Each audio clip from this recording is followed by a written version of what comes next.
Ini adalah 5 atribut SDM kelas dunia. Ya, pertama dia talent, dia memiliki talenta yang dibutuhkan. Apapun profesinya, setiap profesi membutuhkan talenta yang dibutuhkan. Ya, tetapi talent saja tidak cukup, dibutuhkan passion, ya, antusiasme. Karena antusiasme ini menjadi motor hasil yang hebat. Dan antusiasme ini menular, ya, seorang pegawai yang antusias akan melakukan lebih dari yang ditugaskan. Dan selanjutnya menular menjadi banyak pegawai yang antusias. Apalagi kalau orang ini adalah seorang leader, ya. Jadi kalau leadernya passionate, kita bisa harapkan bahwa timnya juga malu kalau nggak se-passionate leadernya, ya. Jadi passion ini menjadi sangat penting.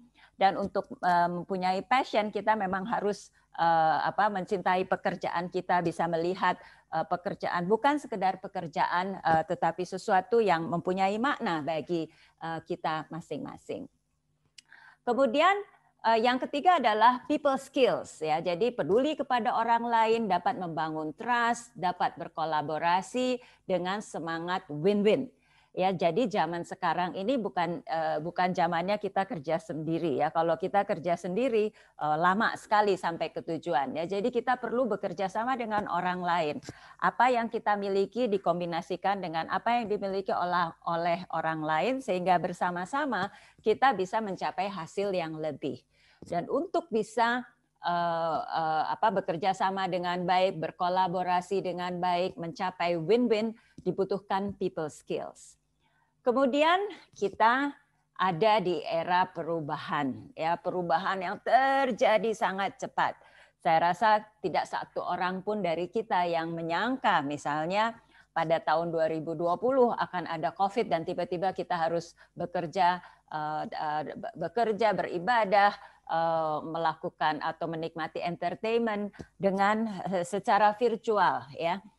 Dan dibutuhkan agility untuk bisa berubah dengan cepat dan beradaptasi dengan perubahan di lingkungan pekerjaan, ya, ataupun bukan hanya pekerjaan, di lingkungan apapun.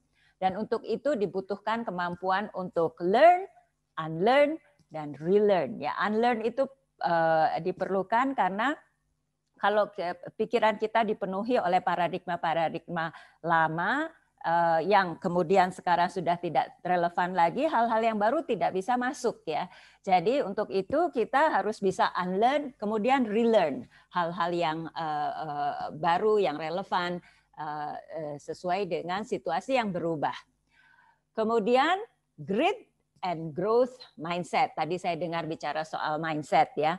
Nanti kita akan bicara lebih dalam tentang growth mindset, ya.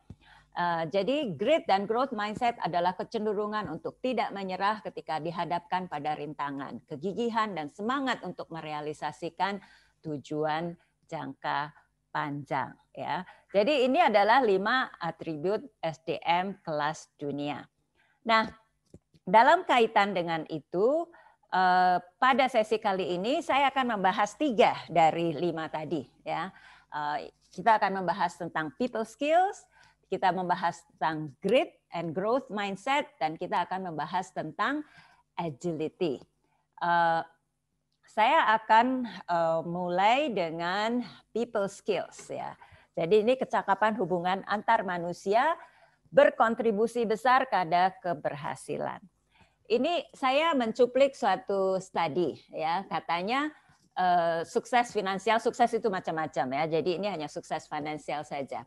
Itu dikontribusikan 15% dari your knowledge dan 85% dari your people skills.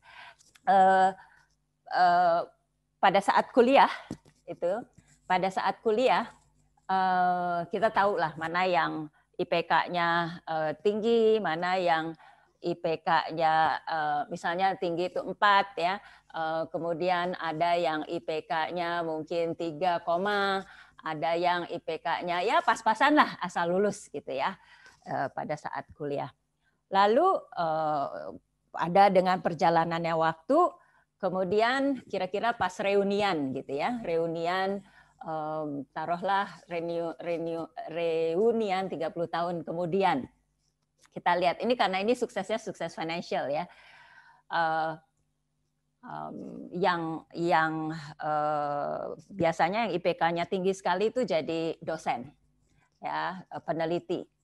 Lalu yang IPK-nya 3, sekian tinggi biasanya kerja di perusahaan asing ya, dulu ya MNC. Kayak saya ini ya, saya habis lulus kemudian saya kerja di IBM.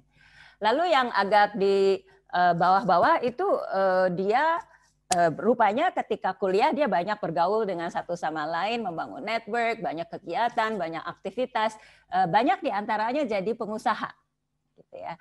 Giliran kita lihat mana yang lebih sukses secara financial, bisa ditebak yang mana yang lebih sukses? Banyak yang ternyata yang IPK-nya nggak terlalu tinggi-tinggi amat, lulus, tetapi dia ternyata rupanya dia malah hire orang yang lebih pintar dari dia, gitu ya, dan dia jadi pengusaha. Dan rupanya waktu zaman sementara kayak saya gini waktu kuliah rajin banget gitu ya.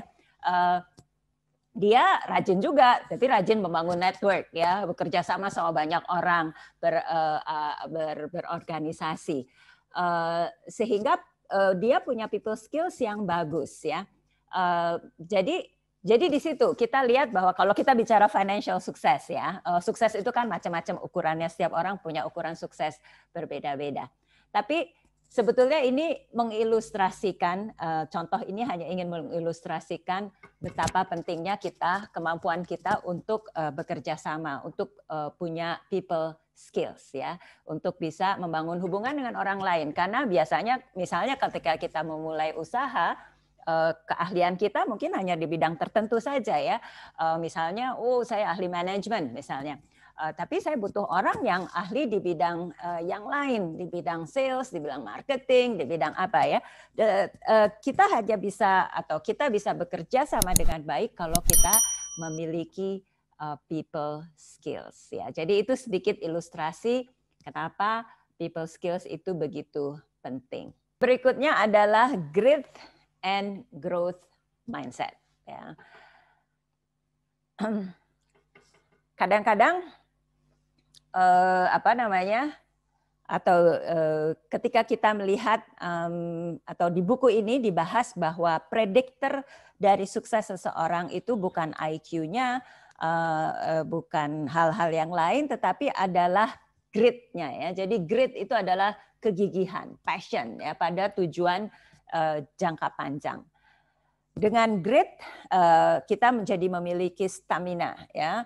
Grit adalah setia kepada masa depan dari hari ke hari selama bertahun-tahun. Ya, jadi grit itu adalah menjalani kehidupan seperti sebuah maraton, bukan seperti sprint. Ya, saya hobi lari. Kalau orang lari maraton itu kan, waduh persiapannya mesti panjang. Kita mesti memikirkan stamina kita, latihannya juga panjang supaya endurance kita bagus ya. Kalau sprint larinya cepat sebentar, habis itu udah gitu ya. Mungkin begitu udah selesai dia boleh mau pingsan juga boleh gitu ya. Kalau maraton itu betul-betul suatu ujian endurance ya untuk jarak yang sangat jauh. Nah, grit ini adalah prediktor sukses yang sangat signifikan. Ya. Jadi kalau kita ingin sukses, kita ingin mencapai posisi puncak, apapun definisi posisi puncak, maka kita perlu memiliki grit ini. Ya. Nah, grit ini berhubungan dengan growth mindset. Jadi mindset itu sebetulnya pengaruhnya besar sekali terhadap apa yang kita lakukan dan termasuk kepada sukses kita ya. Jadi kalau memulai sesuatu memang mulainya dari mindset ya. Jadi grit ini tidak ada hubungannya dengan bakat atau IQ, grit berhubungan dengan growth mindset ya. Jadi growth mindset itu percaya bahwa kepandaian itu tidak tetap melainkan dapat berubah sejalan dengan usaha ya. Jadi kalau orang dengan growth mindset dia percaya bahwa kemampuannya bisa terus dikembangkan. Saya waktu lahir itu jadi bakat itu bukan sesuatu yang bawaan dari lahir, bakat itu adalah sesuatu yang kita bisa kembangkan, kita bisa pelajari di bidang apapun. Apakah itu di bidang artistik, di bidang olahraga, di bidang IT, di bidang manajemen, di bidang kepemimpinan, itu adalah sesuatu yang bisa dipelajari, ya. Dan semakin kita belajar, semakin otak kita digunakan, maka akan terbentuk jaringan-jaringan sehingga kita menjadi lebih semakin cerdas, dan belajar menjadi semakin mudah, ya. Jadi sama juga dengan otot kita yang dengan latihan menjadi lebih kuat, otak kita juga dengan latihan, dengan belajar akan semakin kuat, ya. Jadi growth mindset itu tidak percaya bahwa kegagalan adalah kondisi yang permanen. Jadi kegagalan adalah bagian dari upaya untuk mencapai suatu mastery. Nah, jadi kalau ringkas, ya, bedanya antara lawannya growth mindset adalah fixed mindset, ya. Dari growth mindset itu adalah cara pandang terhadap diri sangat menentukan, ya. Bila Anda percaya bahwa kualitas Anda sudah tetap atau fixed mindset, Anda akan membuktikan seperti itu dibandingkan dengan belajar dari kesalahan-kesalahan. Jadi kalau terjadi kesalahan, misalnya orang dengan fixed mindset, iya saya memang nggak bakat, dia memang pintar, ya, makanya dia bisa sukses, gitu, ya. Tetapi kalau orang dengan growth mindset, ketika dia gagal dalam ujian atau dalam apapun, wah, dia menyikapinya dengan oke, apa yang harus saya lakukan berbeda supaya next time saya bisa berhasil, ya. Jadi dia akan belajar dari kesalahan. Growth mindset ini sangat penting untuk sukses. Growth mindset menghasilkan semangat yang tinggi untuk belajar. Pada growth mindset, kegagalan merupakan pengalaman pahit, tetapi bukan penentu akhir. Jadi kegagalan adalah problem yang harus dihadapi, ditangani, dan dipelajari. Jadi ini adalah perbedaan antara fixed mindset dengan growth mindset, ya. Jadi pada fixed mindset, orang yang punya fixed mindset merasa bahwa intelijensi adalah statis, ya. Kalau orang Jawa bilang gawan bayi, gitu, ya. Jadi udah bawaan lahir. Sementara orang dengan growth mindset percaya bahwa intelijensi itu bisa dikembangkan. Nah, orang dengan fixed mindset karena merasa intelijensi itu udah bawaan, dia ingin terlihat pandai, dia ingin terlihat berbakat. Karena dia ingin terlihat berbakat, kalau dia melihat sesuatu yang sangat menantang yang ada kemungkinan dia gagal, dia akan hindari, dia takut terekspos bahwa ternyata dia tidak sehebat itu, ya. Cenderung mudah menyerah, ya, karena merasa oke, kalau saya tidak bisa ya berarti karena saya tidak berbakat, ya, dan melihat upaya sebagai sia-sia. Sementara orang dengan growth mindset, dia merasa bahwa intelijensi itu selalu bisa dikembangkan, ya. Betapapun pinternya sekarang masih tetap bisa dikembangkan. Karenanya dia ingin terus belajar dan cenderung menyambut tantangan, karena dia melihat tantangan itu adalah kesempatan buat dia untuk maju, untuk berkembang, kesempatan untuk otaknya itu membangun koneksi sehingga semakin kuat, semakin mudah buat dia untuk menghadapi tantangan yang lebih besar. Dia pantang menyerah ketika menghadapi setback, dan dia melihat upaya sebagai perjalanan menuju mastery. Orang dengan fixed mindset, kalau dikritik dia merasa terancam, gitu, ya. Dia mengabaikan itu. Sementara orang dengan growth mindset, dia kalau dikritik oke, ternyata ada hal yang saya harus bisa lebih baik lagi. Yang terakhir adalah soal agility. Jadi kita hidup di era yang sangat atau dengan perubahan yang sangat cepat, ya. Perubahan itu didrive oleh macam-macam, didrive oleh teknologi, didrive oleh teknologi memungkinkan berbagai business model, persaingan datang dari segala penjuru, baik dari industri yang sama maupun dari industri yang berbeda. kemudian perubahan kebijakan pemerintah, ya misalnya pemerintah Pak Jokowi ini sekarang sedang menggiat mengundang investasi asing, yang artinya kita semua harus mampu bersaing, ya. Kemudian juga perubahan itu juga didrive dengan berbagai bencana termasuk COVID, ya, yang menuntut kita untuk juga bisa beradaptasi terhadap situasi yang sangat berbeda. Perubahan juga didrive oleh selera consumer, ya. Sekarang ini komposisi milenial semakin lama semakin besar dan mereka punya selera yang berbeda dengan generasi-generasi sebelumnya, baik itu baby boomers ataupun yang lain, ya. Jadi itu semua mendorong perubahan dan perubahan terjadi makin lama makin cepat. Karenanya mampu untuk berubah dengan cepat dan beradaptasi dengan perubahan di lingkungan pekerjaan itu menjadi sangat penting. Memiliki kecenderungan untuk selalu, jadi agile itu adalah mampu berubah dengan cepat, ya, memiliki kecenderungan untuk selalu melakukan perbaikan dan lebih bersedia untuk mempertimbangkan informasi-informasi baru yang berbeda dengan yang selama ini dipercaya, ya.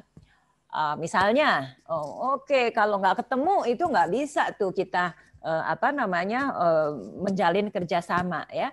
Sekarang kalau ketemu nggak bisa, masa iya nggak bisa melakukan kerjasama dengan melalui Zoom misalnya. Jadi kita harus bisa mempertimbangkan informasi-informasi baru yang berbeda dengan yang selama ini dipercaya. Bersedia untuk berbeda dan mengambil risiko, ya. Karakteristik dasar ini bisa diperkuat dan ditekan oleh pendidikan, pelatihan, dan budaya, ya. Jadi ini bisa diperkuat atau ditekan, ya. Jadi pendidikan kita sebelumnya itu seringkali membuat orang menjadi tidak agile karena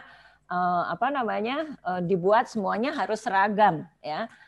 Dan mudah-mudahan sekarang sudah banyak berbeda, ya. Jadi orang bisa mengembangkan kemampuan sesuai dengan passion-nya dia, tidak harus semua seragam, ya.